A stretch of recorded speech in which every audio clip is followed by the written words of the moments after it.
जय हिंद दोस्तों। मैं हूं प्रभात। आप सभी का स्वागत कर रहा हूं पीसीएस शिक्षा के इस प्लेटफॉर्म पे। ये प्लेटफॉर्म आप सभी अभ्यर्थियों के लिए अत्यंत ही महत्वपूर्ण एक प्लेटफॉर्म है जो किसी भी प्रतियोगी परीक्षा के लिए अत्यंत ही कारगर साबित होगा। यदि आप किसी भी प्रतियोगी परीक्षा बीपीएससी, एमपीएससी, यूपीपीसीएस या किसी भी ऐसे एग्जामिनेशन का तैयारी कर रहे हैं जिसमें करंट अफेयर्स पूछा जा रहा है, तो वैसे के लिए ये काफ़ी महत्वपूर्ण आपके लिए होने जा रहा है। प्रतियोगिता दर्पण किसी भी प्रतियोगी अभ्यर्थी को सामान्यतः पढ़ना ही है। मेरा प्रयास रहेगा कि इस वीडियो के माध्यम से आपके प्रतियोगिता दर्पण के रिवीजन को बहुत ही अच्छे तरीके से कराया जाए और चंद कुछ मुश्किल से 3 से 4 घंटे के अंदर आप पूरे प्रतियोगिता दर्पण का एक रिवीजन कर लें। तो चलिए दोस्तों, अब समय को नहीं गंवाते हुए हम आगे बढ़ते हैं और प्रारंभ करते हैं अपने इस कार्यक्रम को। और सबसे पहले चलते हैं हम अपने मुख्य समाचार के बारे में देखते हैं। यदि आपने इसके पहले का वीडियो यदि नहीं देखा होगा तो निश्चित रूप से आप सभी लोग वीडियो देख लेंगे। और देखने के बाद, चूंकि इससे पहले मैंने राष्ट्रीय घटना चक्र के बारे में देखा है और अब यहाँ से हम लोग अंतर्राष्ट्रीय खबरों को देखने जा रहे हैं, तो इस पूरे वीडियो में हम अंतर्राष्ट्रीय घटनाक्रम को देखेंगे। और ये जनवरी 2025 का प्रतियोगिता दर्पण का अंक है।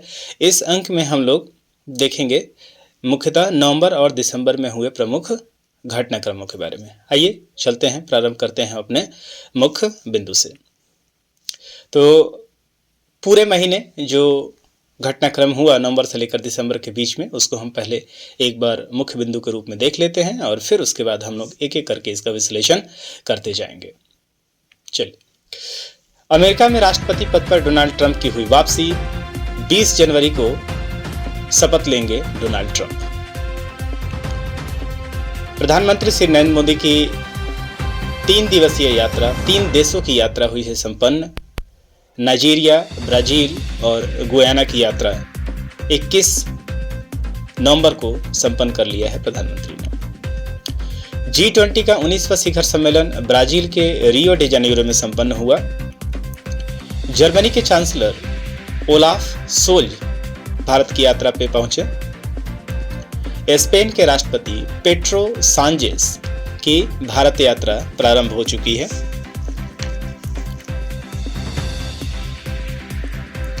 राष्ट्रमंडल खेलों के प्रमुखों का 27वां सम्मेलन समोआ में हुआ संपन्न। अंतर्राष्ट्रीय सौर गठबंधन का 7वां सत्र नई दिल्ली में हुआ संपन्न।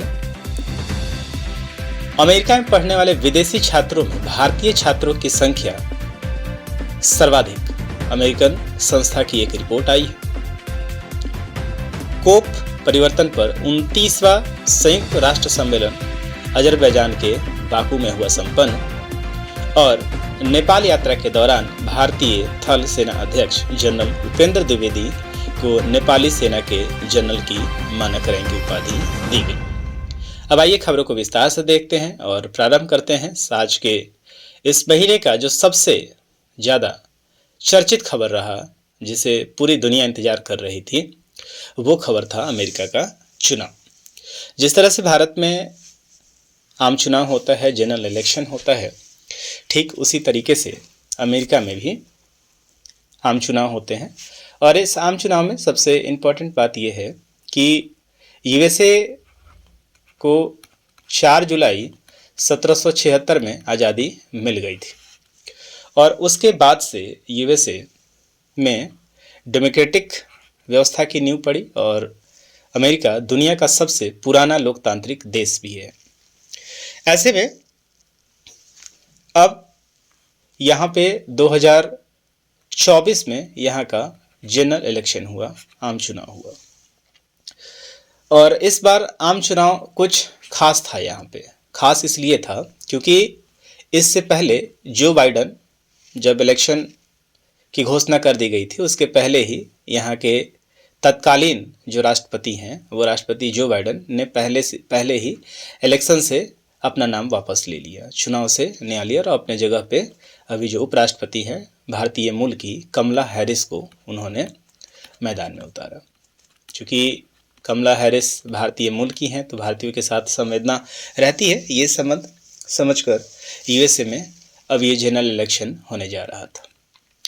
इस जनरल इलेक्शन में क्या हुआ, इसके पहले यहाँ के पूरी रूपरेखा को समझने का प्रयास करते हैं। जिस तरीके से भारत में इलेक्शन होता है, भारत में 545 सीटों पर इलेक्शन हुआ, उसी तरीके से अमेरिका में जो इस बार का इलेक्शन रहा, 2024 का इलेक्शन रहा, इस इलेक्शन में कुल मिला के अमेरिका में आपको पता है कि अमेरिका में कुल मिला के 50 प्रांत हैं और हर प्रांत के पास अपनी अपनी कुछ सीटें हैं।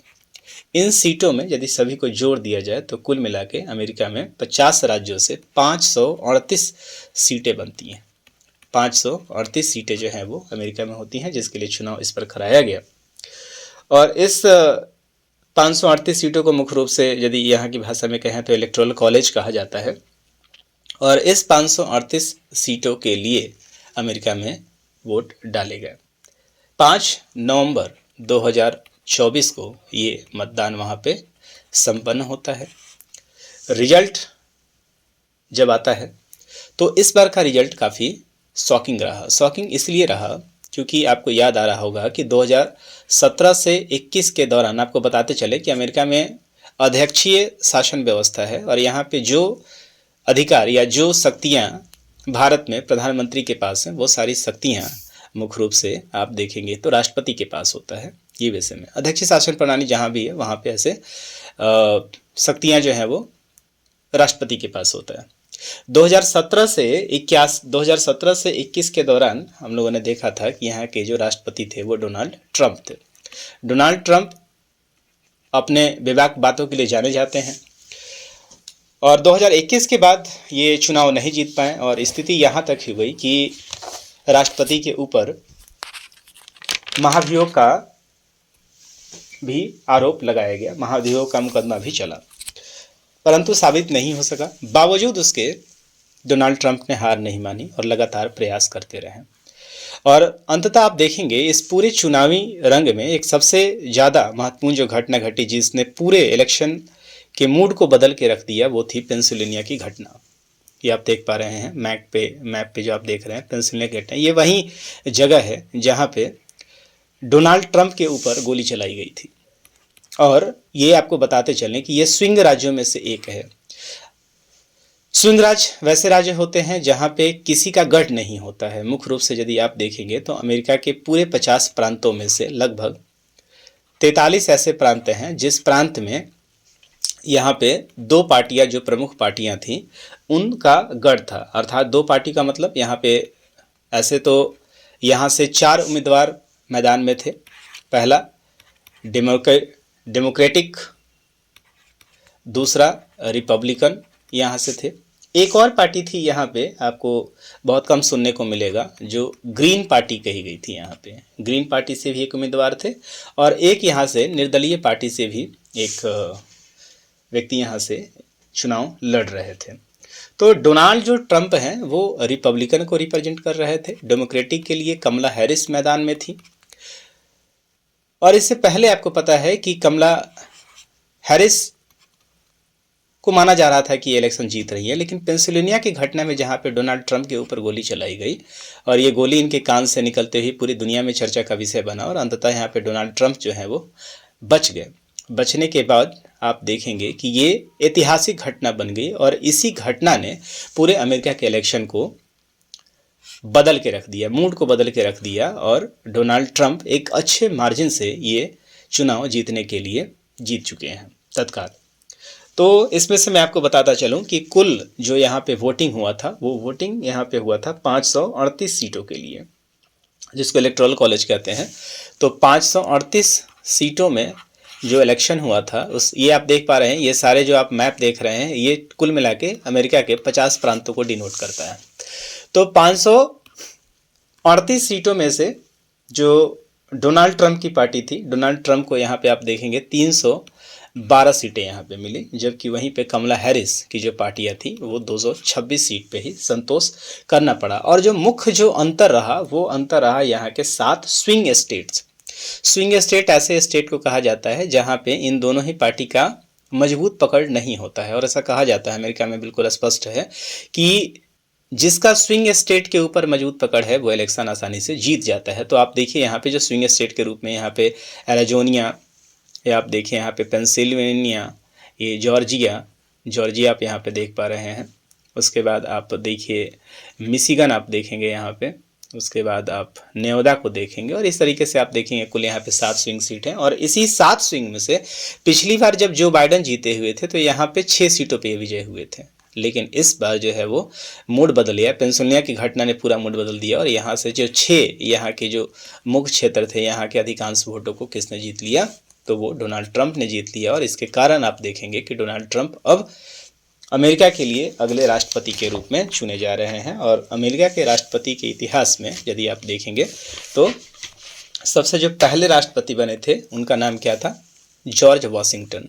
अमेरिका के इतिहास में यदि आप देखेंगे तो सबसे पहले जो राष्ट्रपति बने थे उनका नाम था जॉर्ज वॉशिंगटन, इनका नाम था। और इन्हीं के नाम पे आप देखेंगे कि ये मुख्य रूप से जो वाशिंगटन डीसी जो सिटी है, और ये कब बने हुए थे, तो ये आपको याद रखना चाहिए कि 1789 से लेकर 1797 के बीच में ये राष्ट्रपति लिए थे।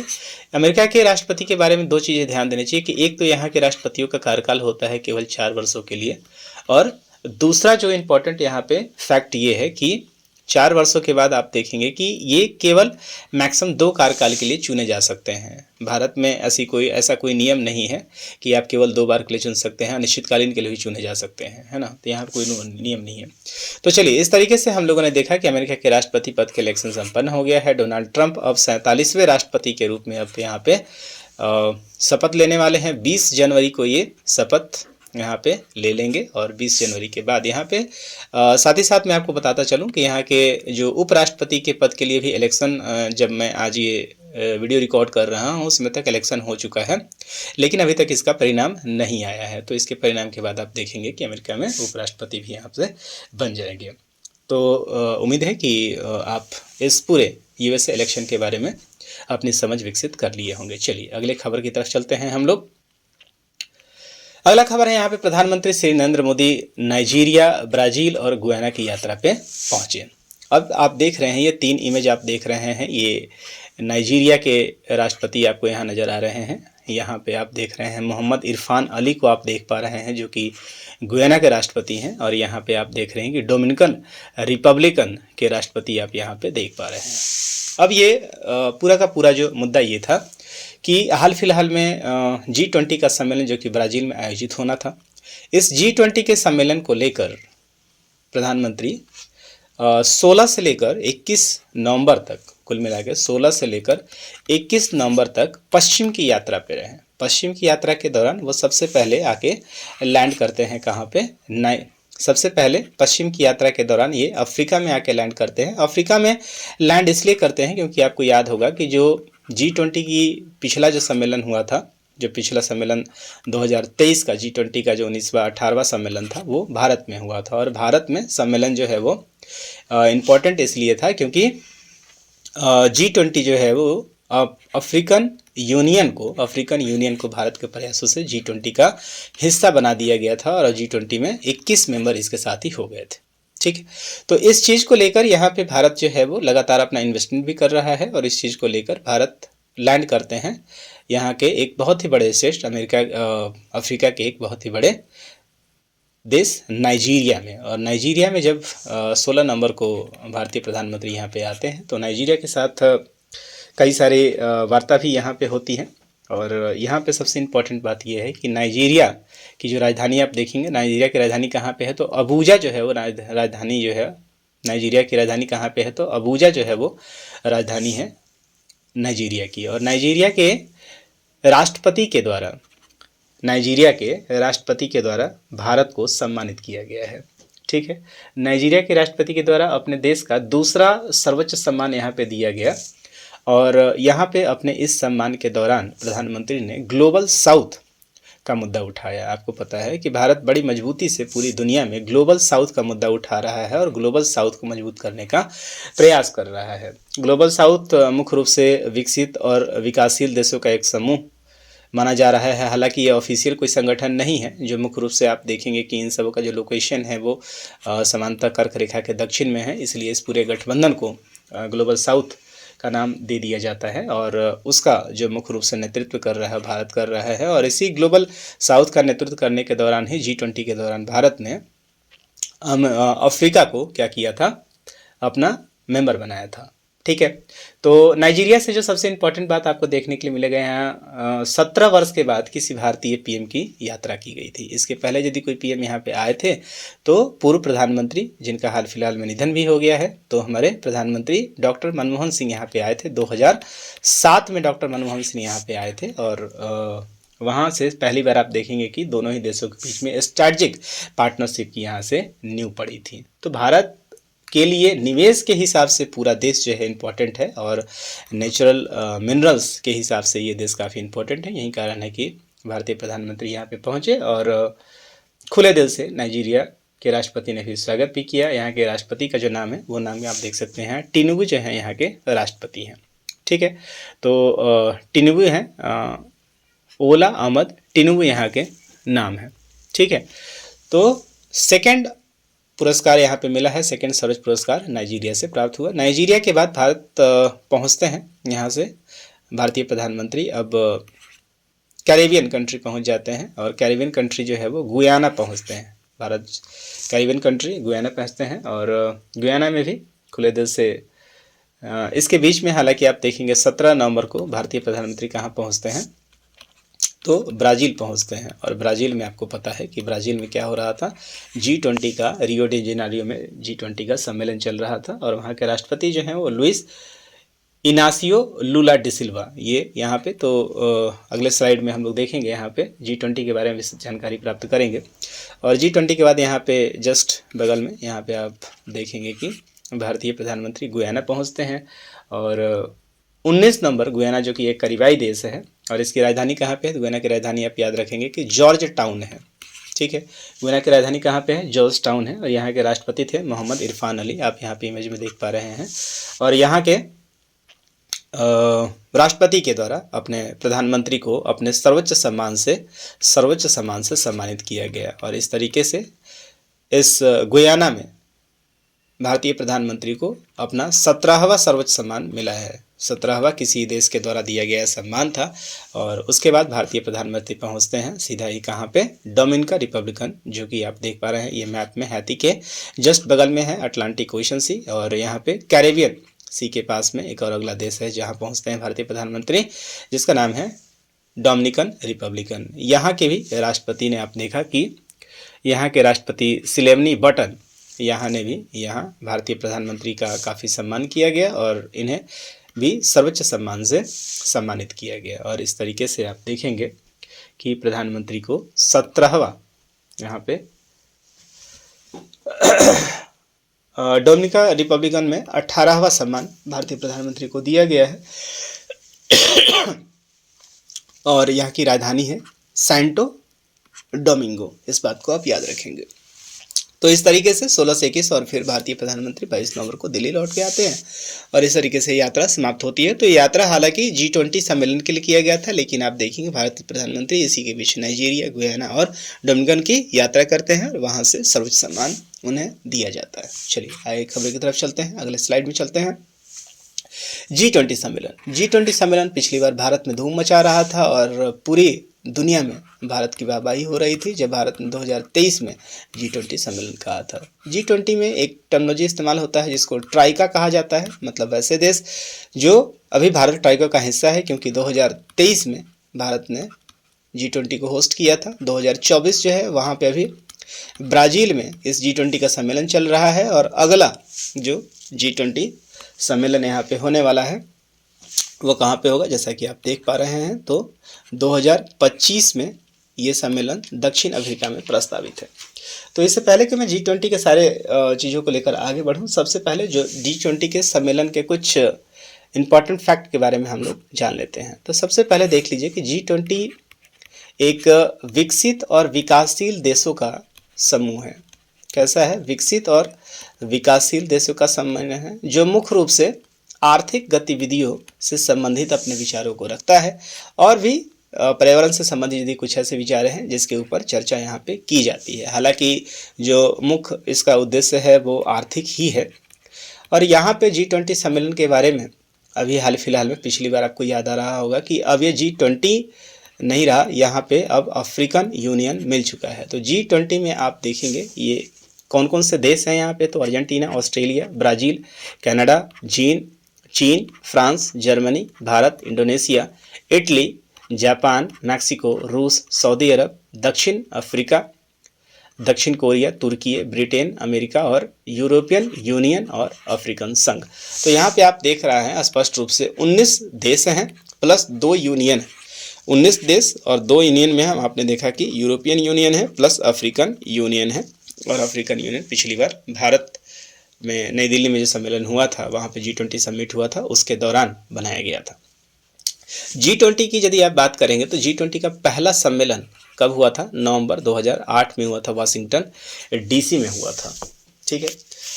और G20 की स्थापना की अब बात करेंगे तो इसका विचार सबसे पहले 1999 में रखा गया था और उसके बाद से इसका पहला जो प्रति वर्ष जो इसके बैठकें होती हैं वो 2008 से प्रतिवर्ष बैठक का होना प्रारंभ हो गया था।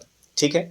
तो इस तरीके से ट्राइका में आप देखेंगे तो 3 देश यहाँ पे शामिल हैं, पहला भारत, दूसरा ब्राज़ील और तीसरा जो है वो साउथ अफ्रीका जो है वो अगली बार 2025 में इसको होस्ट करने जा रहा है। यहाँ पे कुछ फैक्ट और भी निकल के आते हैं।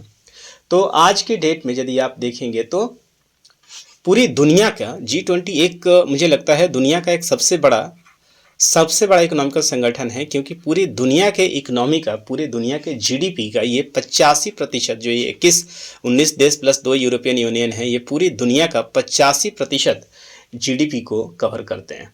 यही नहीं, ये पूरी दुनिया के 75% 75% इंटरनेशनल ट्रेड को भी कवर करते हैं, पूरी दुनिया के व्यापार को कवर करते हैं। और साथ ही साथ ये पूरी दुनिया के 2/3 पॉपुलेशन का भी प्रतिनिधित्व करते हैं। और 60% आप देखेंगे कि ये सब वर्ल्ड लैंड एरिया को, पूरी दुनिया में जितने भी लैंड हैं उसका 60% जो है वो G20 अकेले कवर करता है। तो आप समझ सकते हैं कि पूरी दुनिया में G20 का ये संगठन है, ये कितना महत्वपूर्ण संगठन है। और ऐसे संगठन में इस बार 2000 जो कि इस बार का 19वां शिखर सम्मेलन था, G20 का 19वां जो शिखर सम्मेलन है वो कहाँ आयोजित किया गया है? तो वो ब्राज़ील में आयोजित किया गया। और ब्राज़ील में आयोजित करते समय आप देखेंगे ब्राज़ील के एक मुख्य शहर रियो डी जेनेरो में इसका आयोजन किया गया था। और यहाँ पे यदि आप देखेंगे तो राष्ट्रपति जो अभी ब्राज़ील के हैं वो इनसियो लुला डी सिल्वा के साथ प्रधानमंत्री के फोटो को आप देख सकते हैं। अब मुद्दा यहाँ पे ये है कि इस पूरे वार्ता के दौरान या पूरे समिट के दौरान किन किन बातों पे चर्चा हुई, क्योंकि यहाँ पे मुद्दे क्या रहे हैं। तो मुद्दे को आप देखेंगे तो मुख्य रूप से यहाँ पे 4 मुद्दे को उठाया गया और सहमति भी बनी लोगों की। सबसे पहला है यहाँ पे कि खुद ब्राज़ील ने जिस मुद्दे को उठाया है भूख एवं गरीबी के विरुद्ध एक वैश्विक गठबंधन का, भूख और गरीबी के विरुद्ध यहाँ पे एक वैश्विक गठबंधन को प्रारंभ किया जा रहा है, जिसको global alliance against hunger and poverty का नाम दिया गया है। इसको याद रखेंगे और यदि आप नोटबुक लेकर बैठे हैं तो इसको आप नोट कर लेंगे। और मेरा आग्रह है कि आप जब कभी भी ये लेक्चर समाप्त होता है तो प्रतियोगिता दर्पण को फिजिकली एक बार जरूर पढ़ें। और आप चाहते हैं कि यहाँ से आपको एक PDF यदि आप शॉर्ट नोट्स का मिलते हैं तो वो भी मैं पिन कर दूंगा, उसको प्रोवाइड करा दूंगा। आप मेरे टेलीग्राम चैनल पे भी आप इसको प्राप्त कर सकते हैं। ठीक है। और नहीं तो आप कमेंट में बताएं, जो भी सुविधा होगा इसे हम प्रदान करने का प्रयास करेंगे। तो इसके जो प्रमुख मुद्दा रहा, इसमें पहली बार आप देखेंगे कि global alliance against hunger and poverty, hunger जो कि SDG के गोल को पूरा करता है, तो हंगर और पॉवर्टी के अगेंस्ट में मुद्दा उठाया गया। और ये कहा गया है यहाँ पे कि भूख ऐसी दुनिया में अस्वीकार है, मतलब यहाँ के लिए एक डाटा दिया गया कि ऐसा कोई भी देश जहाँ पे जो प्रतिवर्ष जो अनाज का उत्पादन होता है 400 मिलियन टन से जहाँ उत्पादन होता है, वैसे जगह पे क्या है, भूख जो है वो अस्वीकार है, वहाँ पे ऐसी भूख नहीं होनी चाहिए। ठीक है। दूसरा चीज़ यहाँ पे जो चर्चा हुई, और ये पूरा का पूरा मुद्दा जो है वो ग्लोबल साउथ को लेकर मुद्दा था। दूसरा यहाँ पे चर्चा जो हुआ है वो अरबपतियों के ऊपर टैक्स लगाने की बात का मुद्दा जो है बहुत ही जोरों से उठाया गया। अरबपतियों पे टैक्स लगाने का मतलब है कि जितने भी अरबपति हैं दुनिया में, उनके ऊपर एक 2% टैक्स की बात कही जा रही है, और इस 2% जो टैक्स इनसे वसूला जाएगा या जो ये टैक्स देंगे, उनका प्रयोग जो है वो क्या होगा, गरीब देशों के या ग्लोबल साउथ के विकास के लिए इसका इस्तेमाल किया जाएगा, और साथ ही साथ इसका इस्तेमाल हम इन्वायरमेंट के लिए भी किया जाएगा।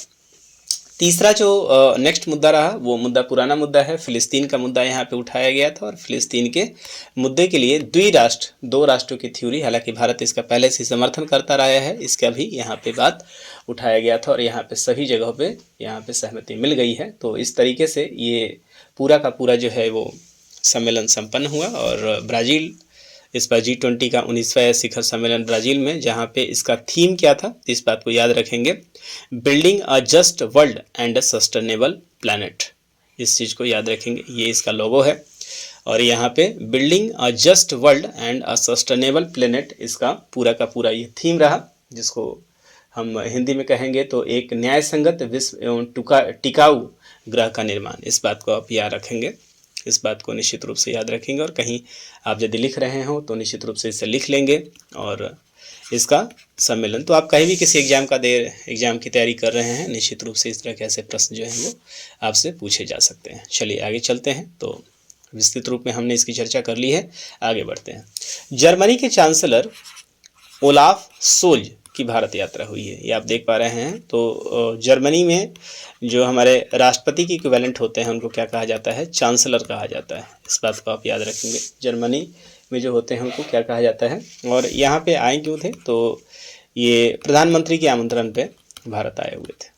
ठीक है, जर्मनी आपको विदित है कि डिफेंस प्रोडक्ट के मैन्युफैक्चरिंग में काफ़ी समृद्ध देश है, और ऐसे में भारतीय प्रधानमंत्री के द्वारा आमंत्रण पर ये 24 से 26 अक्टूबर के दौरान भारत में ये पधारे हुए थे। और ये सबसे इम्पोर्टेंट, आप महत्व को देख सकते हैं कि पिछले जब से ओलाफ सोल्ज बने हैं, अपने 1.5 वर्षों के पूरे कार्यकाल में ये भारत की इनकी ये तीसरी यात्रा है।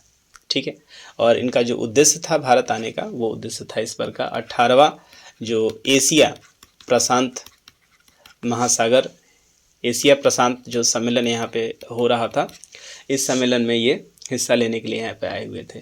और यहाँ पे मुख्य रूप से इनके साथ जो पूरी टीम आई हुई थी, वहाँ पे भारत ने यहाँ पे निवेश का आमंत्रण दिया है। ठीक है, भारत ने इनको निवेश का आमंत्रण देते हुए कहा है कि भारत में अभी तत्काल क्यों निवेश करना चाहिए, इसके बारे में भारत ने अपना प्रेजेंटेशन दिया है। और प्रेजेंटेशन देते हुए भारत ने दिखाया है कि भारत में 4 तरह के ऐसे स्तंभ हैं, और जो मजबूत स्तंभ हैं, जिसके कारण आपको यहाँ पे क्या करना चाहिए, निवेश करना चाहिए, खासकर डिफेंस के फील्ड में। तो कौन कौन सी चीज़ें हैं, तो भारत के पास क्या है, प्रतिभा है, टैलेंट है। दूसरा जो है भारत के पास अभी प्रौद्योगिकी है, अच्छी टेक्नोलॉजी है। तीसरा जो है इनोवेशन भारत में तेज़ी से हो रहा है, जिसको हम नवाचार के नाम से जानते हैं। और चौथा आप कहेंगे कि भारत में जो है बुनियादी ढांचा वो तेज़ी से विकसित हो रहा है। तो इन सारे चीज़ों को लेकर ये कहा गया है कि प्रधानमंत्री ने खुद आमंत्रण दिया है कि आइए, हमारे यहाँ आइए। और मेक इन इंडिया पहल के अंतर्गत इनको ये आमंत्रण मिला है। मेक इन इंडिया पहल को प्रधानमंत्री ने दोबारा से कहा है, और साथ ही make in India and make for world. तो भारत दुनिया में आने वाले समय में यदि निर्यात के रूप में डिफेंस के क्षेत्र में बहुत तेज़ी से बढ़ना चाहता है, तो हालांकि कई सारे सबमरीन हैं जिसके ऊपर जर्मनी का प्रपोजल आया हुआ है। तो भविष्य में देखेंगे कि क्या क्या सा और डील यहाँ पे होगा। लेकिन तत्काल ये जर्मनी के चांसलर का जो चांसलर हैं उनका नाम ओलाफ सोल्ज है, इस बात को याद रखेंगे। चलिए आगे की तरफ बढ़ते हैं और अगली न्यूज़ की तरफ चलें। स्पेन के राष्ट्रपति पेड्रो सांचेज की भारत यात्रा है। अब आप देखिए कि पूरा यूरोप, जो कभी एक समय में हम उसके उपनिवेश हुआ करते थे, अब पूरे भारत के बढ़ते कद के कारण अब हर देश भारत आना चाह रहा है। और स्पेन खासकर, आपको याद है स्पेन काफ़ी महत्वपूर्ण हमारा एक अलाई पार्टनर है, खासकर डिफेंस के क्षेत्र में पार्टनर है। और 28 से 29 अक्टूबर के बीच में 28-29 अक्टूबर को स्पेन के राष्ट्रपति ने भारत की यात्रा की। और यात्रा करने का जो सबसे प्रमुख कारण था वो यात्रा था कि स्पेन से आपको याद आ रहा होगा कि भारत C-295 ट्रांसपोर्ट एयरक्राफ्ट को क्या कर रहा है, परचेज किया है। भारत ने परचेज किया है। 56 एयरक्राफ्ट का डील स्पेन के साथ हुआ है। इस 56 में यदि आप देखेंगे तो ये कहा गया है कि 16 जो ट्रांसपोर्ट एयरक्राफ्ट हैं, ये ट्रांसपोर्ट एयरक्राफ्ट भारत को रेडीमेड अवस्था में मिलेंगे, मतलब बने बनाए हुए अवस्था में मिलेंगे, जो कि स्पेन में बनाए जाएंगे। इसके अलावा 40 जो यहाँ के एयरक्राफ्ट बनेंगे वो भारत में ही बनेंगे। और भारत में इस एयरक्राफ्ट को बनाने के लिए टाटा के साथ क्या हुई है, सहमति बनी है। तो टाटा प्लस स्पेन की जो एयरबस कंपनी है जो ट्रांसपोर्ट एयरक्राफ्ट का निर्माण करती है, टाटा और एयरबस के बीच में एक समझौता हुआ है।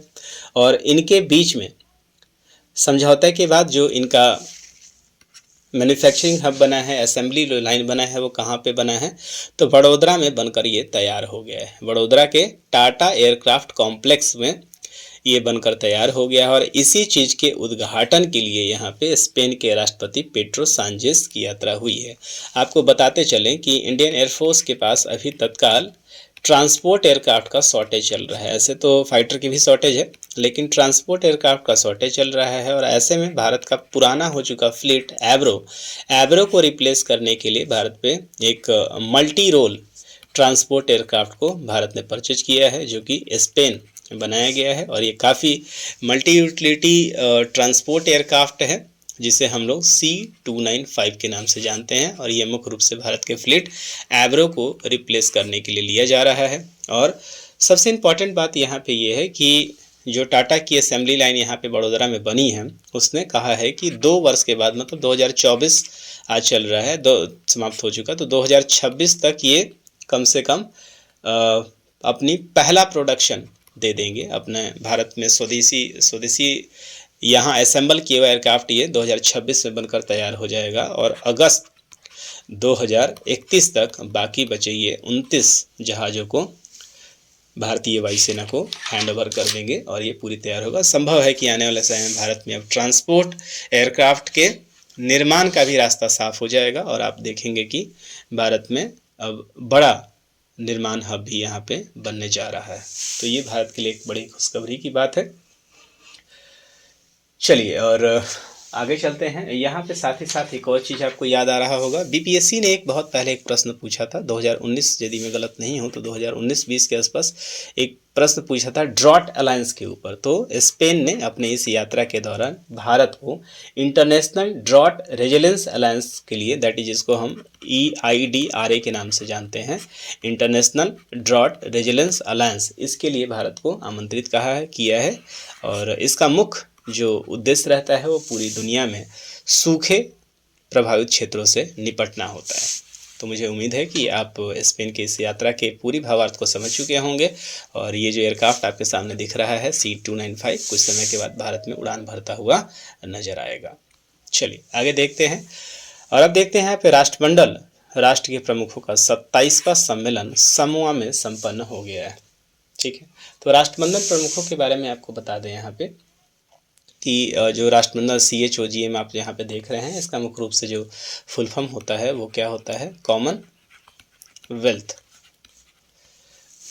कॉमनवेल्थ हेड्स ऑफ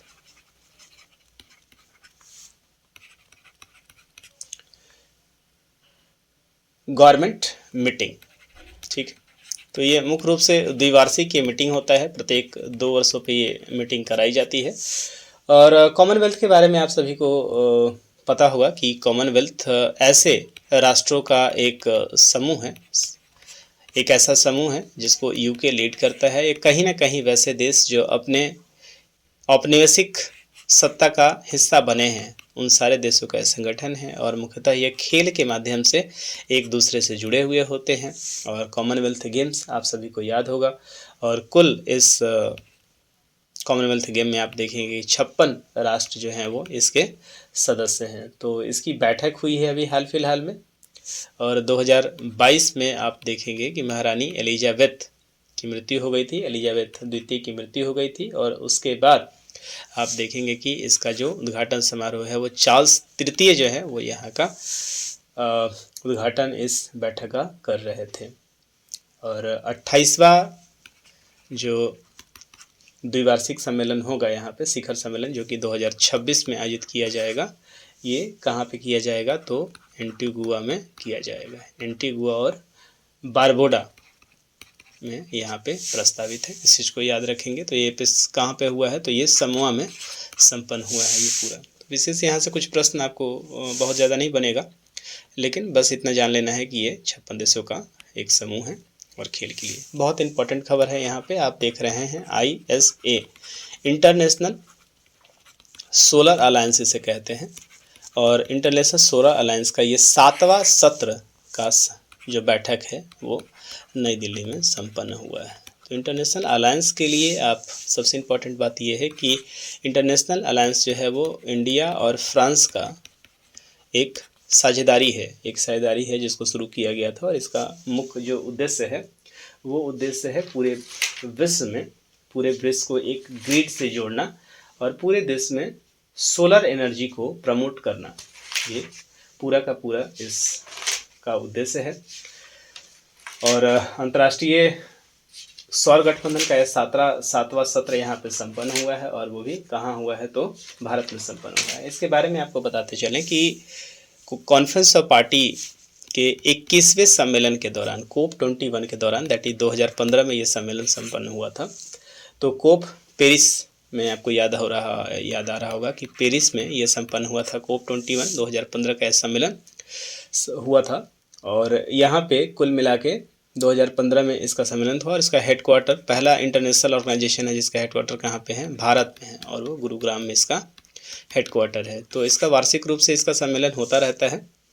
और इस सम्मेलन में आज तक आप देखेंगे कि 120 देशों ने अभी तक इसके साथ हस्ताक्षर किया है, जिसमें से 104 देशों ने अपनी सहमति दे दी है, अनुसमर्थन दे दिया है। जो लेटेस्ट जो देश है, जो 104वां देश है जिसने अपने समर्थन दिया है, वो कौन सा देश है तो इस चीज़ को याद रखेंगे, ये हमारा आर्मेनिया, ठीक है। इसके पहले नेपाल बन चुका है, पराग्वे बन चुका है। तो ये सारे देश जो हैं वो अब यहाँ पे डिस्कस क्या हुआ है और क्या लक्ष्य रखा हुआ है यही जानने के बाद। और इसके जो हेड हैं आप देखेंगे, जो अभी अध्यक्ष है वो कौन है, अध्यक्ष का नाम आपको याद रखना चाहिए, ये भारतीय हैं। और कौन है, अजय माथुर है, ये आप देख पा रहे हैं। पर्यावरण मंत्री हैं यहाँ पे हमारे, रिन्यूएबल एनर्जी हैं, नवीकरणीय मंत्री हैं यहाँ पे, और आप देख रहे हैं अजय माथुर को यहाँ पे देख पा रहे हैं, ठीक है।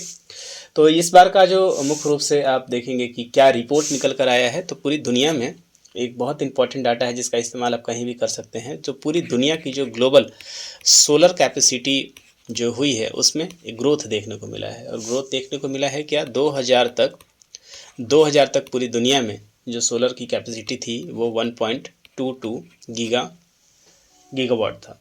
1022 के आसपास जो है वो गीगावाट यहाँ की कैपेसिटी थी। और अब आप देखेंगे जब 2023 चल रहा है तो 1419 गीगावाट जो है वो अब क्या हो गया, यहाँ की कैपेसिटी हो गई है। इस चीज़ को आप याद रखेंगे।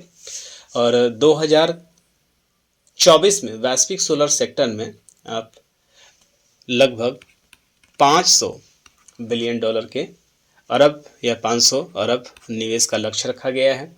साथ ही साथ आप देखेंगे कि 2030 तक इस लक्ष्य को बढ़ाकर कितना करने का है, तो 1000 अरब डॉलर निवेश करने का यहाँ पे लक्ष्य रखा गया है। और इस 1000 गीगाहर्ट्ज़ 1000 अरब का निवेश भी होगा, और साथ ही साथ 1000 गीगावाट्स सौर क्षमता स्थापित करना यहाँ का उद्देश्य भी रहेगा। और इस सौर क्षमता से यदि 1000 गीगावाट यदि स्थापित हो जाता है तो आप देखेंगे कि यहाँ से लगभग 1000 मिलियन टन कार्बन उत्सर्जन में भी क्या आएगी, कमी आएगी। तो इस तरीके से ISA का जो 7वां सम्मेलन है वो दिल्ली में संपन्न हुआ।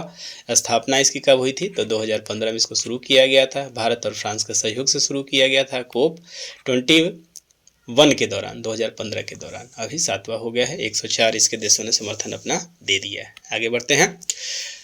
अमेरिका से एक बार फिर से एक ऐसा खबर आ रहा है जिसको देखकर आप सोचेंगे कि क्या इसके लिए खुश होना चाहिए या हमें सोचना चाहिए कि आखिर क्या है। तो एक रिपोर्ट यहाँ पे प्रकाशित हुआ है यूएसए में, और ये अमेरिका के एजेंसी के द्वारा ही ये रिपोर्ट पब्लिश किया गया है, जिसका नाम है इंस्टीट्यूट ऑफ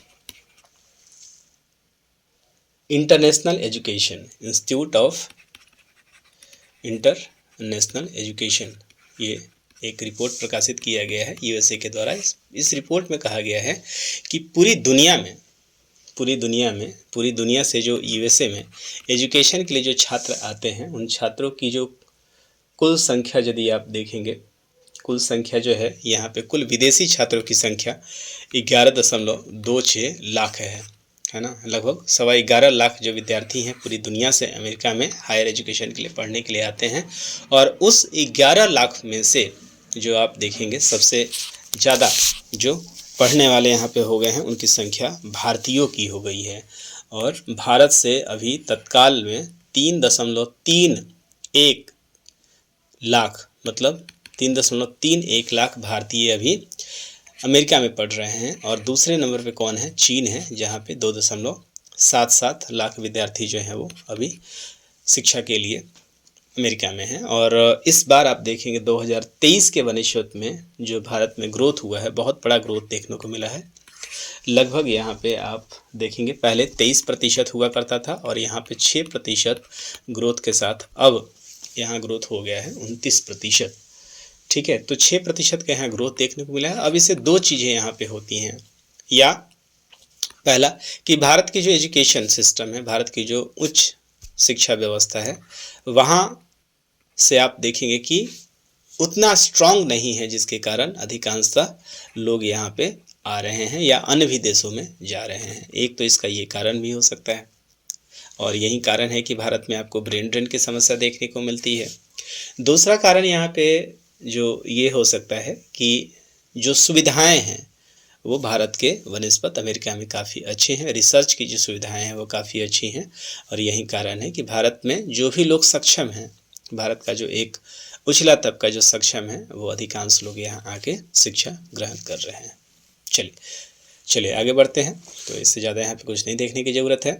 और एक बहुत ही इम्पॉर्टेंट टॉपिक और भी है, जहाँ पे COP29 की हम लोग बात कर रहे हैं, कॉन्फ्रेंस ऑफ पार्टी 29। तो ये किसके द्वारा संपन्न किया जाता है, इस बात को आप देख लेंगे। तो कॉन्फ्रेंस ऑफ पार्टी के बारे में यदि आप देखेंगे तो UNFCCC, इसको आप याद रखेंगे कि United nation framework convention on climate change. इसको क्या कहा जाता है? United nation framework convention on climate change, इसको कहा जाता है। इस चीज़ को याद रखेंगे। तो इसके अनुसार प्रतिवर्ष आप देखेंगे कि जलवायु परिवर्तन को लेकर उसके चिंताओं से निपटने के लिए प्रतिवर्ष एक सम्मेलन किया जाता है, और उस सम्मेलन को हम लोग कोप कॉन्फ्रेंस ऑफ पार्टी के नाम से जानते हैं। आज के डेट में यदि आप बात करेंगे तो 200 प्रतिनिधियों ने हिस्सा लिया है। और COP29 का जो आयोजन हुआ है वो कहाँ पे हुआ है? अजरबैजान में हुआ है, जिसकी राजधानी कहाँ पे है? तो बाकू में ये राजधानी है। और जो इसका थीम रहा है, in solidarity for a green world रहा है। ठीक है, ये सॉलिडेटरी है। इसके पहले यदि आप देख रहे हैं तो COP29 जो है वो कहाँ पे हो रहा है? ये अजरबैजान बाकू में हुआ है। वहीं यदि आप 28 की बात करें तो ये कहाँ पे हुआ था? यूएई में हुआ था। और COP27 की बात करेंगे तो ये कहाँ पे हुआ था? मिस्र के शर्म अल शेख में हुआ था। COP26 की बात करेंगे तो ये ग्लासगो में हुआ था। इसको भी आप याद रखेंगे। आज के दौरान में काफ़ी इम्पोर्टेंट ये सम्मेलन है, क्योंकि ये जलवायु परिवर्तन से संबंधित सारे तथ्यों को रखता है। इस बार जो ये सम्मेलन हुआ है, उस सम्मेलन में क्या नई चीज़ें की गई हैं, इस चीज़ को देखने की ज़रूरत है। क्या वो नए मुद्दे उठाए गए हैं? सबसे पहला, लॉस एंड डैमेज फंड की जो बार बार चर्चा हो रही थी कि जो विकसित देशों ने विकास कर लिया है, और विकासशील देशों के पास अब उतना जगह ही नहीं बच गया है कि वो इन सारे चीज़ों को अब आप बोल रहे हैं कि ग्रीन हाउस गैस को बंद करो। तो इसके लिए यहाँ पे भी फैसला किया गया था कि जो विकसित देश हैं उनके द्वारा कुछ वित्त दिया जाएगा, जिसके आधार पर ये वैसे टेक्निक को डेवलप कर पाएंगे विकसित देश, जिससे वो उत्सर्जन को कम कर पाएंगे। और इसके लिए इस बार जो लक्ष्य रखा गया है वो 100 अरब प्रतिवर्ष पहले कहा गया था, 100 अरब प्रतिवर्ष कहा गया है, लेकिन इस बार 2009 में इस लक्ष्य को स्थापित किया गया था, लेकिन अब जो इस लक्ष्य को बढ़ा दिया गया है और 2035 तक इस लक्ष्य पे कहा गया है कि पूरी दुनिया में से 300 अरब डॉलर सालाना इसमें खर्च करने की बात कही गई है, जिसको विकसित देशों के द्वारा दी जाएगी और जो विकासशील और अल्प विकसित देशों में खर्च किया जाएगा। इस बार के जो अध्यक्ष रहे हैं उनका नाम रहा है मुख्तार बाबायेव। इसको याद रखेंगे, मुख्तार बाबायेव, जो कि कहाँ पे हैं तो अजरबैजान बाकू के हैं। इसके अलावा आपको ये ध्यान देने की बात है कि इस बार जो COP29 का जो सम्मेलन था, इस सम्मेलन में भारत की तरफ से प्रधानमंत्री ने हिस्सेदारी नहीं की थी। भारत की तरफ से जो प्रतिनिधित्व किया था वो कीर्तिवर्धन राज्य पर्यावरण मंत्री थे, कीर्तिवर्धन सिंह ने हिस्सेदारी की थी, क्योंकि इस समय भारत के प्रधानमंत्री दूसरे दौरे पे थे। इस बात को आप याद रखेंगे। और इस बार जो कहा गया है कि भारत, पूरी दुनिया जिस तरीके से आगे बढ़ रही है उससे 3 डिग्री सेल्सियस तापमान ऑन एन एवरेज बढ़ जाएगा। ये बहुत ही अलार्मिंग सिचुएशन है कि वर्तमान नीतियाँ जो पूरी दुनिया की चल रही है उसके कारण पूरी दुनिया का तापमान जो है वो 3 डिग्री सेल्सियस बढ़ जाएगा। लेकिन आपको याद है कि यहाँ पे 1.5 डिग्री सेल्सियस तक रेस्ट्रिक्ट करने की बात कही गई थी, जो कि पेरिस समझौता में इस चीज़ की बात कही गई थी। लेकिन तत्काल जो नीतियाँ हैं वो इस रूप में नहीं बढ़ती हुई नज़र आ रही हैं, जो पूरी दुनिया के लिए एक बहुत ही चिंता का विषय है। तो इसके ऊपर आप पढ़ सकते हैं, तो इस डाटा को निश्चित रूप से याद रखेंगे। चलिए आगे बढ़ते हैं और आखिरी खबर के रूप में यहाँ पे चलिए देखते हैं कि नेपाल यात्रा के दौरान भारतीय थल सेना अध्यक्ष जनरल उपेंद्र द्विवेदी को नेपाल सेना के जनरल मानद की रैंक से सम्मानित किया गया। आपको पता है कि भारत और नेपाल के बीच में रोटी और बेटी का संबंध है ना, रोटी और बेटी का संबंध है। यहाँ पे भारत की लड़कियों की शादी जो है वहाँ पे नेपाल में होती है, और नेपाल के साथ जो सबसे बड़ा बॉर्डर आप देखेंगे कि वो बिहार साझा करता है अपने साथ। तो यहाँ पे सबसे इम्पॉर्टेंट बात यह है कि भारत और नेपाल के बीच में आप देखेंगे मुक्त आवागमन भी है, किसी तरह की कोई पासपोर्ट की आवश्यकता भी नहीं है, और भारत बड़े स्तर पे नेपाल की मदद भी करता है। हालांकि इन सब करने के बावजूद भी आजकल चीन के हस्तक्षेप के कारण भारत और नेपाल के बीच के रिलेशन अभी अच्छे नहीं हैं। बावजूद इसके, और नेपाल से आप देखेंगे कि नेपाल के जो गोरखा सैनिक है भारतीय सेना में एक उनके लिए आरक्षण है, जिसके आधार पर वो यहाँ पे आते भी हैं, प्रमोट किया जाता है। ठीक है। और भारत और नेपाल से संबंधित आपको याद आ रहा होगा 1814 से 16 के दौरान क्या हुआ था, सुगौली की संधि हुई थी, इसको भी आप याद रखेंगे। तो भारतीय दल सेना अध्यक्ष उपेंद्र द्विवेदी को यहाँ पे जनरल की सेना दी जाती है। ये यहाँ पे एक परंपरा चला आ रहा है कि जो भारतीय थल सेना के अध्यक्ष होते हैं उनको ये लोग अपने यहाँ जनरल की उपाधि से सम्मानित करते हैं। साथ ही साथ जब इनके सेनाध्यक्ष भारत आते हैं तो उनको भी एक जनरल की उपाधि से सम्मानित की जाती है। तो बस एक ऑनररी ये काम होता है और एक दूसरे को सम्मान देने का ये परंपरा है। साथ ही साथ देखेंगे अभी नेपाल के जो राष्ट्रपति हैं उनका नाम क्या है, रामचंद्र पौडेल है, और यदि नेपाल के जो पीए हैं एक बार फिर से केपी शर्मा ओली बन चुके हैं। ठीक है। चलिए, तो अंतर्राष्ट्रीय खबरों में इस वीडियो में हम लोगों ने इतना ही देखा है, और प्रतियोगिता दर्पण के पूरे अंतर्राष्ट्रीय खबरों को हमने बारीकी से पढ़ा है। एक बार मेरा अनुरोध है कि आप सभी लोग प्रतियोगिता दर्पण को एक बार पढ़ लेंगे, और यदि आपको पीडीएफ की आवश्यकता है तो आप मुझे कमेंट बॉक्स में लिखें, ताकि मैं आपको पीडीएफ भी, चाहे आपको शॉर्ट नोट्स चाहिए या आप प्रतियोगिता दर्पण 2025 अंक का पीडीएफ चाहते हैं, उसके लिए आप हमें कमेंट बॉक्स में देखें। और यदि आपको लगता है कि ये पूरा का पूरा वीडियो एक इन्फॉर्मेटिव वीडियो था और आपके लिए ये काम का है और किसी और के प्रिपरेशन में काफ़ी सहायता कर सकता है, तो निश्चित रूप से हमारे इस चैनल को सब्सक्राइब करें।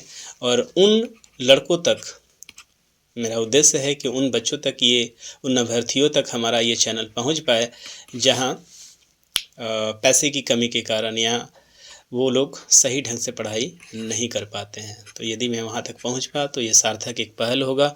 और आप सभी से अनुरोध है कि यदि ये इन्फॉर्मेटिव वीडियो आपको लग रहा है कि हमारे तैयारी में ये सफल साबित होगा, तो ऐसे आपके लाइक और शेयर से एक तरीके से उत्साह भी बढ़ता है। आपको जो कमेंट है, यदि आपको कुछ लगता है कि हमारे में कुछ कमी रह गई है, तो निश्चित रूप से कमेंट बॉक्स में रखिए, हम अपने अगले वीडियो में इसको सुधार करने का प्रयास करेंगे। और इसका जो अगला थर्ड पार्ट है, यदि आपने पहला पार्ट नहीं देखा है तो इसे पहला पार्ट देख लीजिए, जहाँ राष्ट्रीय खबर के बारे में हमने बताया है। और इसका जो तीसरा पार्ट है, जहाँ अब बस थोड़ा सा बच गया है यहाँ पे, जहाँ पे हम लोग आर्थिक परिदृश्य को देखेंगे, इकोनॉमिकल देखेंगे। और नेक्स्ट वीडियो में हम लोग अपॉइंटमेंट, इम्पॉर्टेंट डेज और स्पॉट्स को देख के प्रतियोगिता दर्पण के इस जनवरी अंक को हम लोग समाप्त करेंगे और फिर हम लोग नेक्स्ट मैगजीन की तरफ चलेंगे। इस वीडियो के माध्यम से मैं आपके साथ मैगजीन विश्लेषण कर रहा हूं और एक दूसरे एंड पे अब मैं एक पॉलिटी शुरू करने जा रहा हूं, जहां मैं घटना चक्र के पॉलिटी को बताऊंगा। तो तब तक के लिए मुझे दीजिए इजाज़त और हम मिलेंगे आपसे अगले वीडियो में, जहाँ हम लोग नवंबर दिसंबर में घटे हुए इकोनॉमिकल घटनाक्रम के बारे में चर्चा करेंगे। तब तक के लिए